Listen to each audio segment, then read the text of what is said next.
There are ghosts that haunt. Ghosts that hunt. Please help! And ghosts that kill.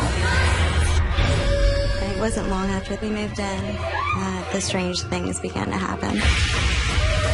We were pretty sure that there was some kind of evil spirit living here. Suddenly I could feel hands start to close around my neck. I felt like it was trying to kill me.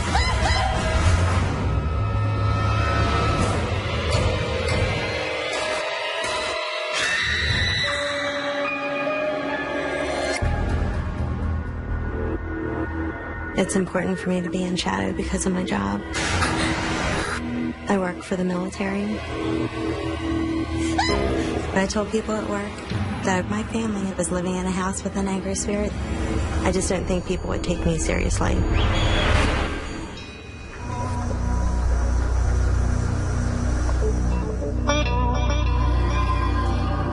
3 years ago, I decided to move to Frederick.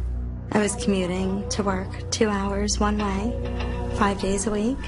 It was absolutely exhausting. Finally, a friend had bought a house, an investment property, offered me to rent the house, and we moved here. The house had a nice feeling. It was peaceful and quiet. There was plenty of room for me and my kids to spread out. Hey, Mom. Hey, Annie. I was excited. No longer driving would give me more time with my kids. I'd have more time to just be a mom.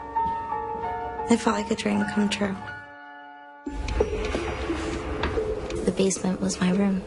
It was a good distance from my mom and my brother. I was able to do pretty much whatever without people like barging in or telling me to turn down the music, and yeah. I could be as loud as I wanted and nobody could hear me.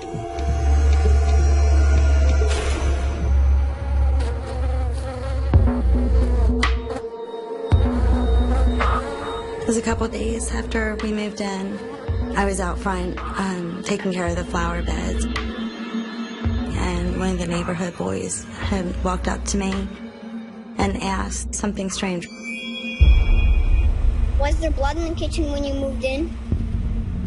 Why would you ask me a question like that? Don't you know what happened here? He told me before we had moved in that a husband had murdered his wife in the kitchen. No one was surprised when it happened. We used to hear them fighting all the time.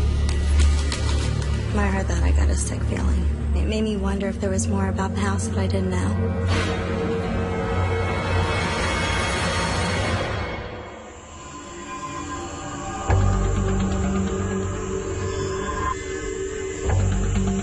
It wasn't long after that the strange things began to happen.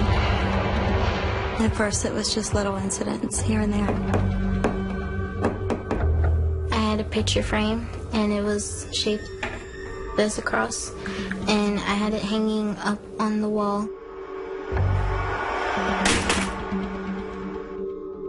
Every time I would look, it was on the floor again. I would pick it back up and hang it back up.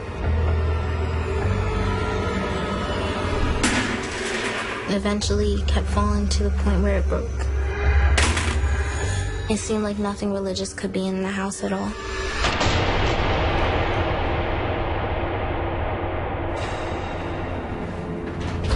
There'd be something strange with the closet doors, too. We just couldn't keep them shut. I go fold laundry, go back to put towels in the closet, and the closet door's open when I know I just shut it 5 minutes ago. I started to doubt whether I really shut the door, so I started keeping track. I would make it a point to shut the door, go back and check it, the door would be open. I just thought I was being paranoid. There was no one else in the house that could open the door. It was like something didn't want to get shut up in there.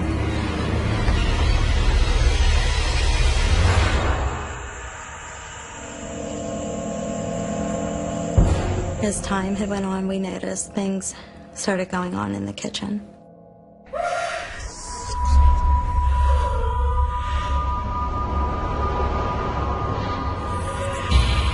We would hear a woman's voice. Her voice was real faded and muffled. Her voice sounded really scared, like something bad was really happening to her. The longer we lived there, the more angry, upset she would get. It made me wonder what was in there that I couldn't see.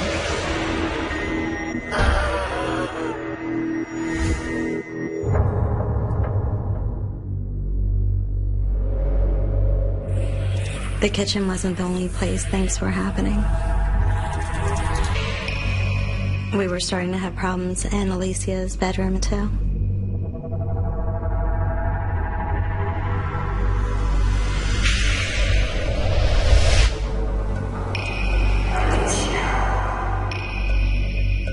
Alicia told me that she would hear someone call her by her name throughout the day. The voice would whisper right in my ear. They would say Alicia in a Spanish accent.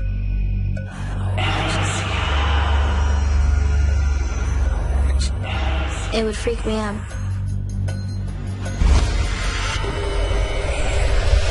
What's weird is my brother Eric never heard or saw anything in the house. There was a man who said my name. You and Mom have lost it. Eric he didn't see what we were seeing. He didn't hear what we were hearing. Eric would just basically say that we're losing our minds. Whatever was in the house, it seemed like they only wanted to mess with the girls.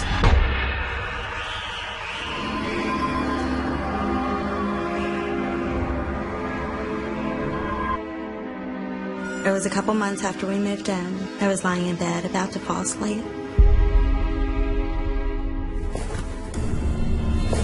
when I heard somebody crawling down the hall. Eric? I thought it was my son playing a prank on me. Eric, cut it out. I'm trying to sleep. It sounded just like someone on their hands and knees crawling across the floor. Eric? But Eric hollered from the downstairs. Mom, what do you want? I'm in the middle of my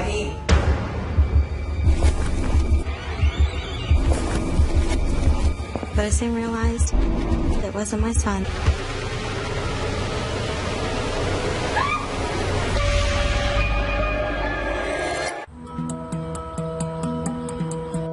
I thought when we moved into this house we would be happy.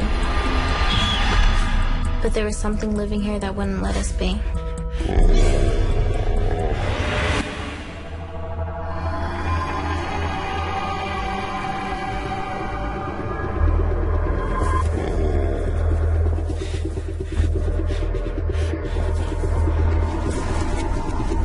I knew I heard someone crawling down the hallway. I thought it was my son playing a prank on me. Eric? But I soon realized it wasn't my son. I was so terrified. I couldn't even get out of the bed. It felt like it was at the foot of my bed.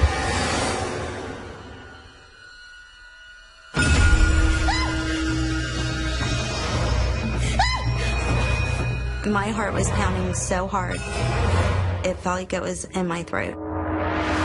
But no one was there. I was so scared, I just lay there.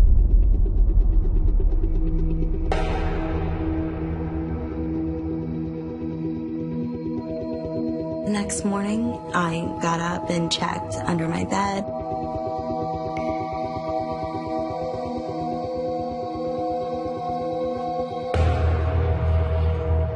Even though nothing was there, I didn't feel any better because what happened was so real.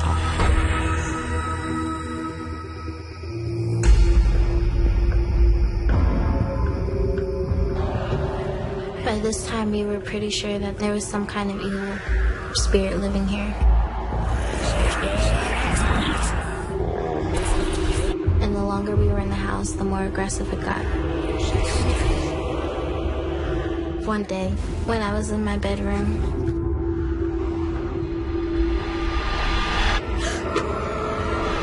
I turned around and there was a figure right there. I blinked my eyes and then it just disappeared. Alicia would tell me that she felt that he was just taunting her on a daily basis. I knew at that point things were going to get worse. I just knew it was seeking me out.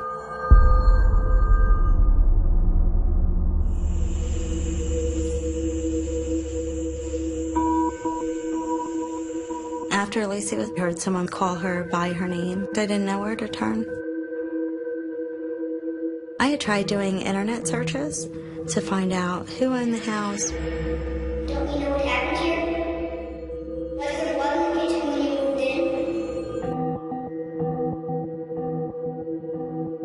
in? I learned that a husband had killed his wife and killed himself.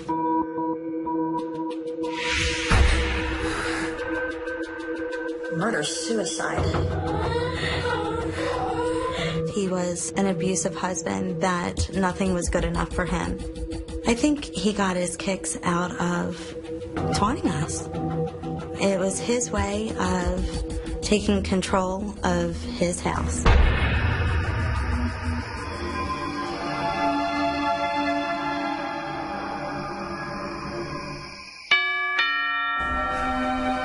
At this point, I knew this thing was real and we needed help. So we called a priest in. I was hoping he would know how to deal with this thing. Let's get to work. I had no idea that he would just make it more angry. I was very nervous for the priest to come in. I knew it wasn't going to be easy to get rid of. The priest didn't seem very comfortable. You could just tell he could feel that something was there with us. The priest asked all of us to just gather and pray with him. Let us pray. In the name of the Father, and the Son, and the Holy Ghost. Amen. Behold the cross of the Lord. God arises. It felt like whatever it was in the house was getting even more angry, and he wanted the priest out of the house. Are scattered. I just knew something was going to happen. I was concentrating on praying and trying to get this thing out of the house.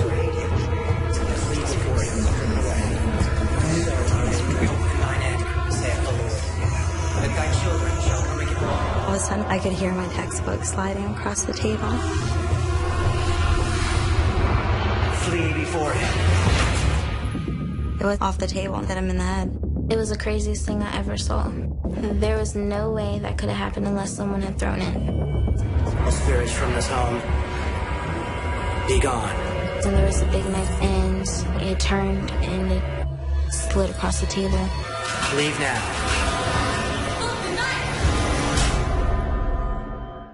We couldn't believe that this thing was evil enough to mess with a priest like this. This is beyond me. He just said, "God bless you," and he left. After the priest ran off, I felt like things were going to get 1,000 times worse.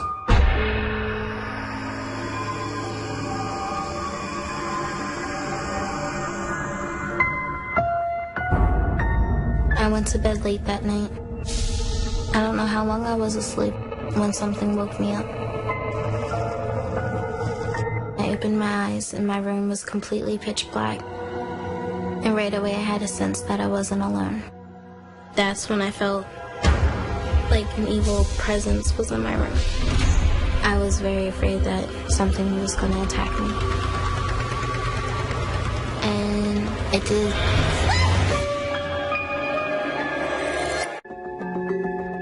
I didn't feel safe in the house anymore.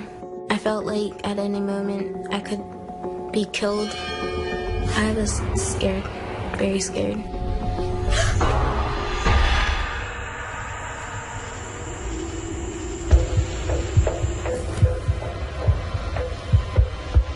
Started to feel something coming towards my bed.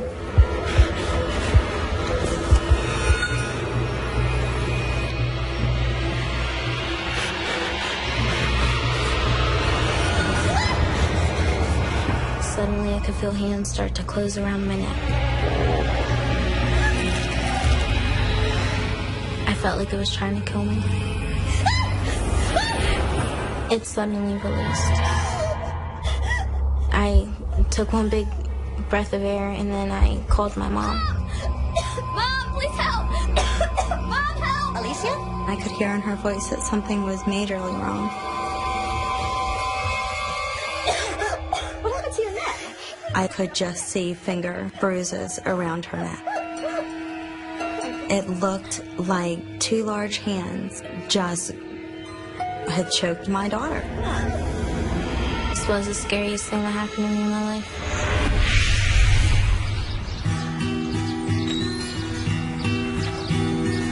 My mom had to stay, but I couldn't take it anymore. I told my mom I was moving out to live with some friends. I believe that there's something evil in the house. I let her go because I really didn't have a choice. This thing was torturing her. I wanted to move. I just couldn't afford to move us out of there. I'm afraid that we're never going to get out of the house. He's still there. I know he's there.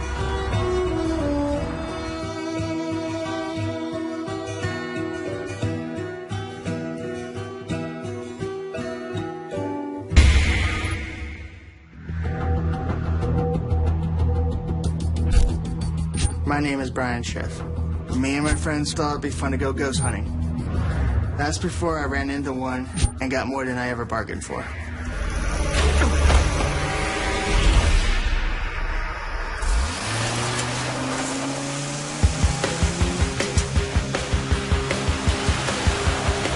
I remember that night like it was yesterday.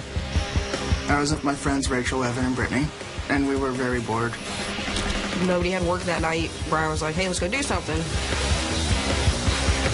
We were kind of getting in our mode, listening to metal music. We were looking for something new. There wasn't really anything going on, so we got in the truck, took a drive. Usually whenever we go out, we stop and we get something to drink. So we stopped at this convenience store, and Brian went inside.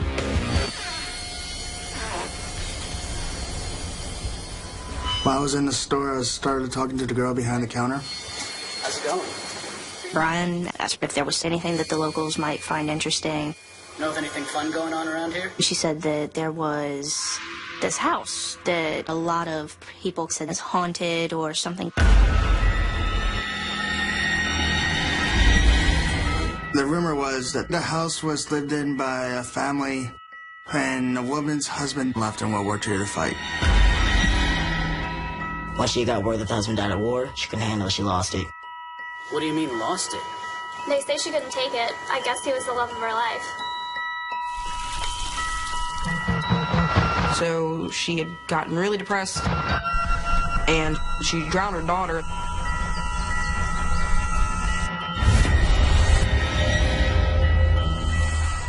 And then she regretted what she did, and she killed herself.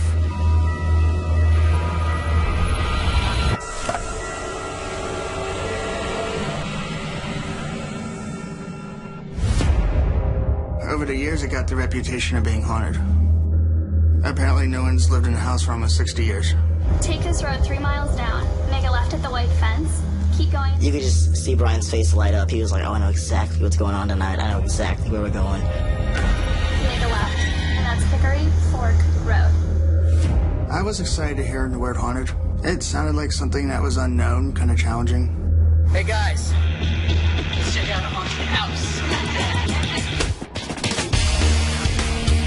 We were all just excited to be going. We were like, oh man, we don't know what we're gonna do, but we're gonna do it. It took us forever to find a house. We drove for about 2 hours going up and down Hickory Fork Road. We arrived around midnight.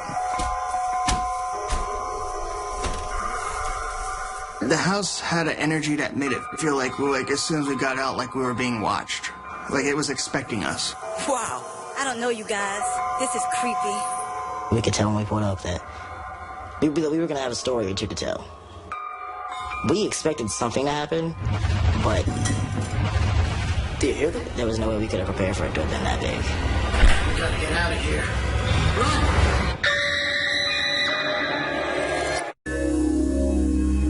It seems like every town has a legend about a place that is haunted. And sometimes those legends actually have truth to them.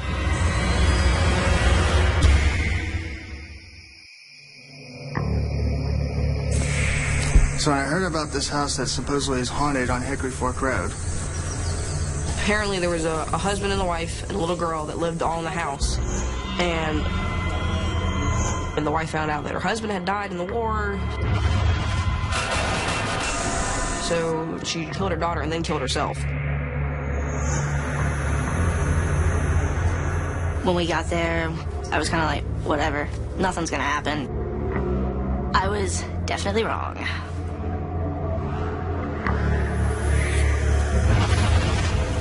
Oh my god. Did you see that? Something told me to look up at the second floor. And when I looked up, it looked like there was a woman, and she didn't look like she was alive. She looks really messed up. She was kind of looking out like a warning. After seeing that, we kind of knew that something's going on. Something's not right. Oh, I gotta take a picture of this guy. Oh, yeah. Come on, let's get out of here. Oh, that'll be great. Feeling about this. Yeah, post it. We'll leave your camera and be like... I know it sounds crazy, but whenever we try to take a picture of the house, the cameras would malfunction. I don't know what's wrong with it. I just got this camera.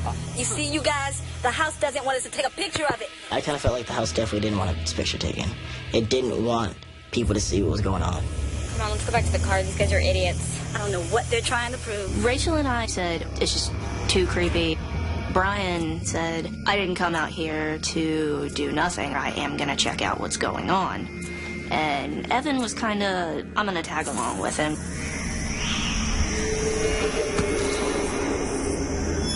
As we were considering going into the house, the doors opened.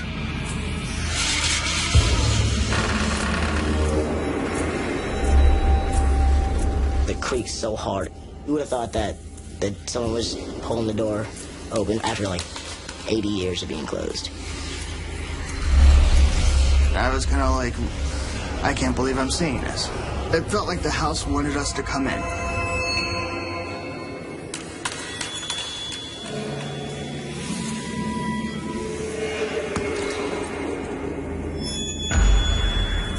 I had the little voice in my head going, I should not be doing this, but I ignored it.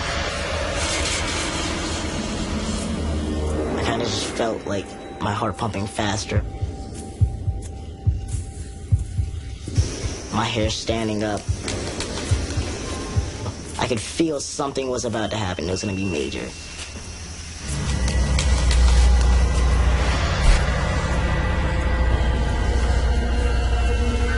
As we stepped inside, it was dark, very heavy.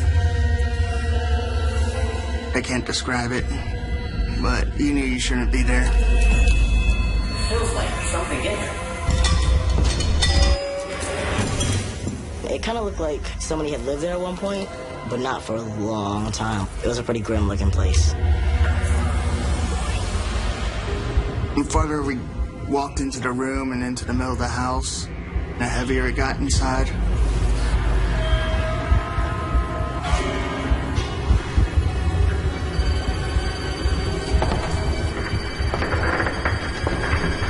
We started to hear noises upstairs, like footsteps, creaking.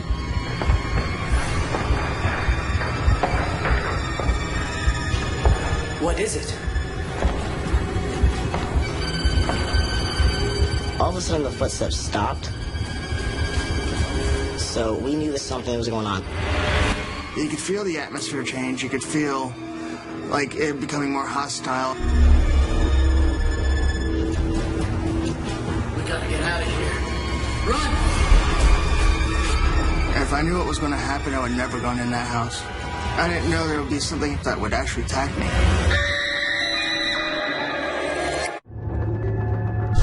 We had heard about a house that was down the road that had been abandoned for about 60 years. I thought it'd be a good idea to go investigate it and see what we could find. Whatever was in the house, we thought we could handle, but we were wrong.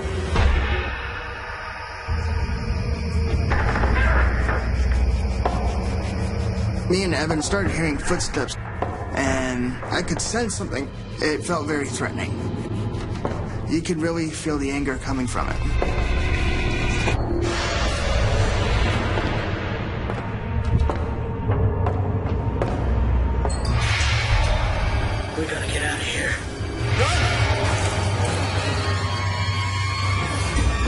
started running towards the door. Because at that point, we were trying to get out of the house. Fastest way possible, out of the house.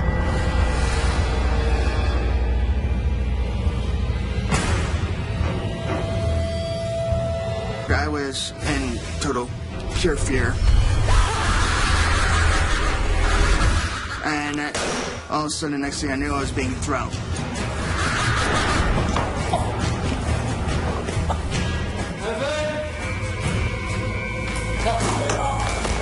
It looked like all the color had been drained from him. He looked like he just saw a ghost. He was pasty white. He looked like the life had been taken from him. What happened? Don't worry.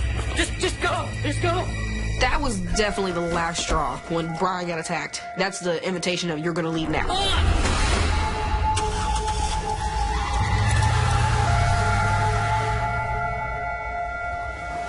I don't want to believe in ghosts, but I'm definitely not as skeptical as I was before this.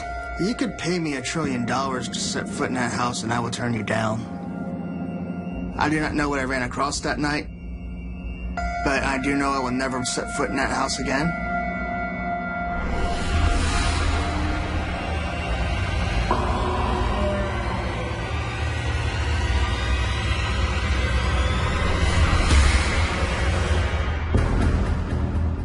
When Greg and I purchased Jordan Springs, we had no idea what we were in for.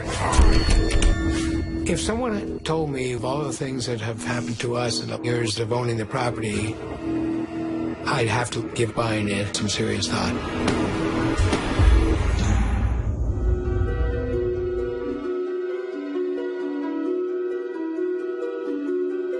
Greg and I were looking for property to move our offices to. We own a technology development company and an event center, and we had outgrown the property where we were originally located. Tony and I decided to come and look at Jordan Springs. We were told by the realtor that it's too expensive, it's too big, you'd never like it. And her being Italian said, let me decide. In struck Jordan Springs, there's 231 acres. The main building was a resort hotel property for the Washington elite. It was used as the Civil War hospital for both North and South. It was a brothel at some point. It was a rehabilitation facility. And then it sat vacant for about 4.5 to 5 years prior to our coming onto the property.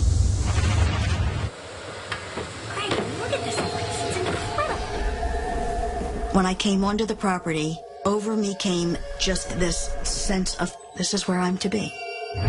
It was strange. She said, we want this. So we bought in this piece of property.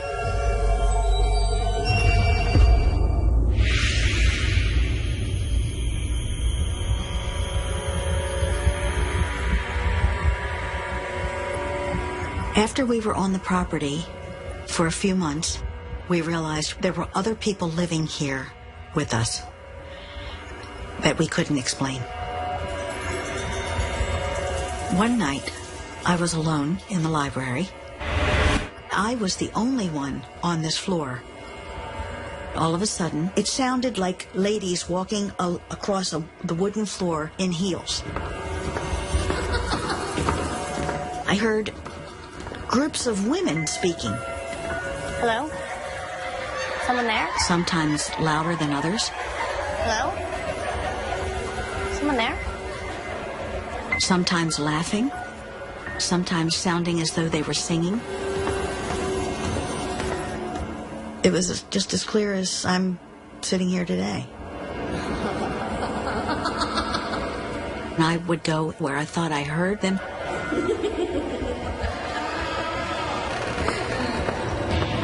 Who's there? There was no one there. I remember thinking, I'm imagining this because the building is so big. The building is creaking.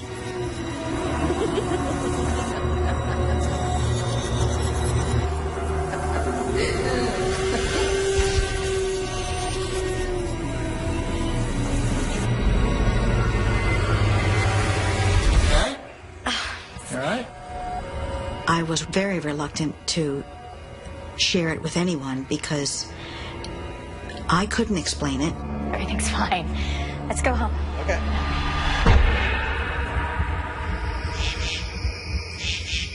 One of the areas that freaked me out the most was the third floor.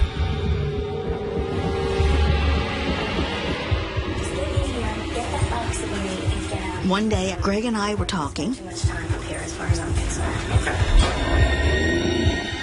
What is that? We heard a noise. The noise did not come from an animal. It was almost like it was a person, somebody that was growling for help, somebody in distress.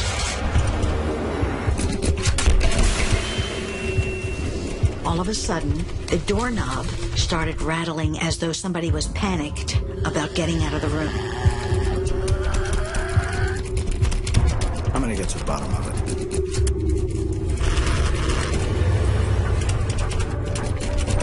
I wanted to see if I could open it so I could find out what the noise was. When Greg walked across the hall to reach out to open the door, and as soon as I yelled, it stopped. Honey, let's not do this. No. All right, let's get out of here. Okay, come on. All right. I was afraid. Whatever was in there, I didn't want to see it.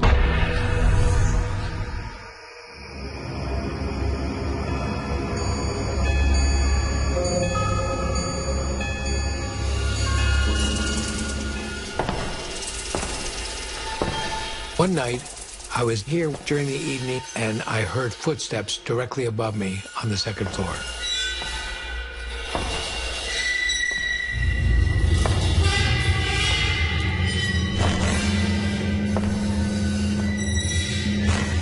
Nobody else was here, so I went upstairs so I could find out what the noise was.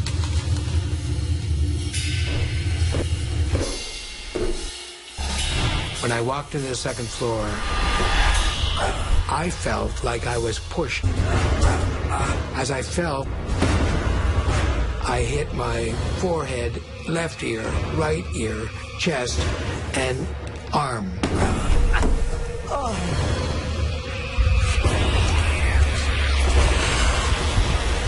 I was bleeding profusely, and the lip, and the eye, and the inside of the nose.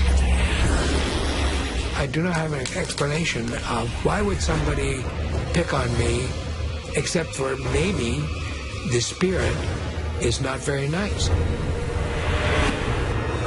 I had no idea that it could escalate to someone being attacked by a ghost. That was the one that threw me right over the edge. That was what instigated me to contact someone who might be able to explain some of what was going on.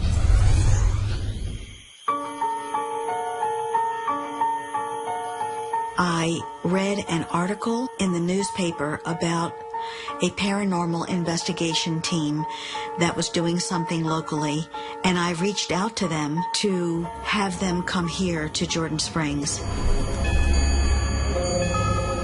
John, thank you so much for coming. There's been a lot of crazy stuff going on around here. The first time that I was here at Jordan Springs, I knew that this was a place with a high level of paranormal activity. He told me that this was the most active property he had been in. When we do investigations, we use EMF meters, electrostatic meters, camcorders, high-speed cameras. I knew that I should be prepared for anything, but I wasn't prepared for an angry ghost to attack me.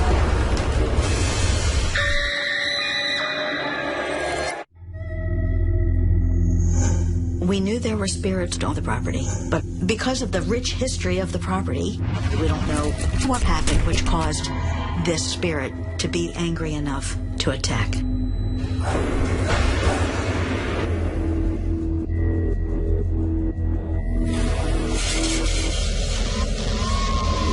The night that we were starting the investigation, I felt like something was tracking us.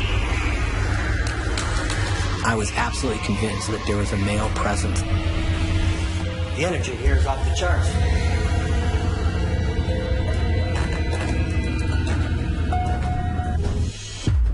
soon as we arrived on the 3rd floor, the air felt heavy, and it felt very different than the rest of the building.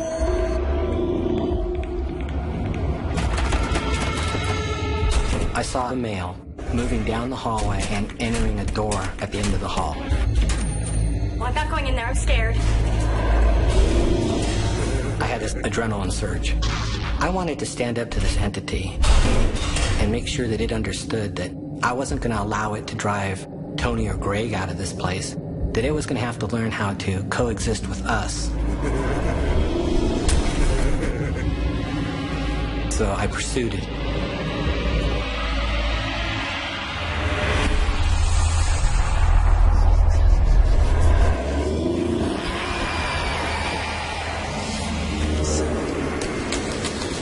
As soon as I got to the attic, the atmosphere was totally different. It was heavy and oppressive. There was just this like feeling of rage. It's like I could feel what this entity was experiencing. And it was hostile, and it was angry. I got a sense of my mouth filling with blood to the point that I became nauseous. My heart was racing. I wasn't feeling really good at that point.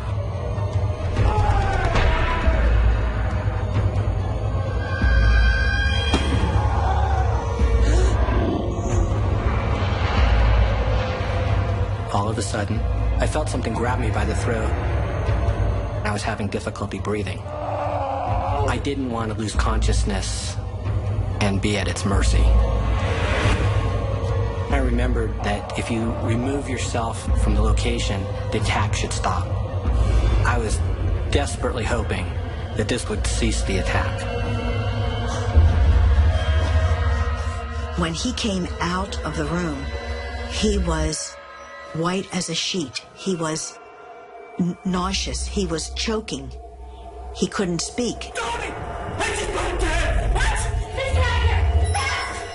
I didn't think that spirits could hurt you. And that night scared the hell out of me, because in my belief system, this couldn't happen. Yet, it did.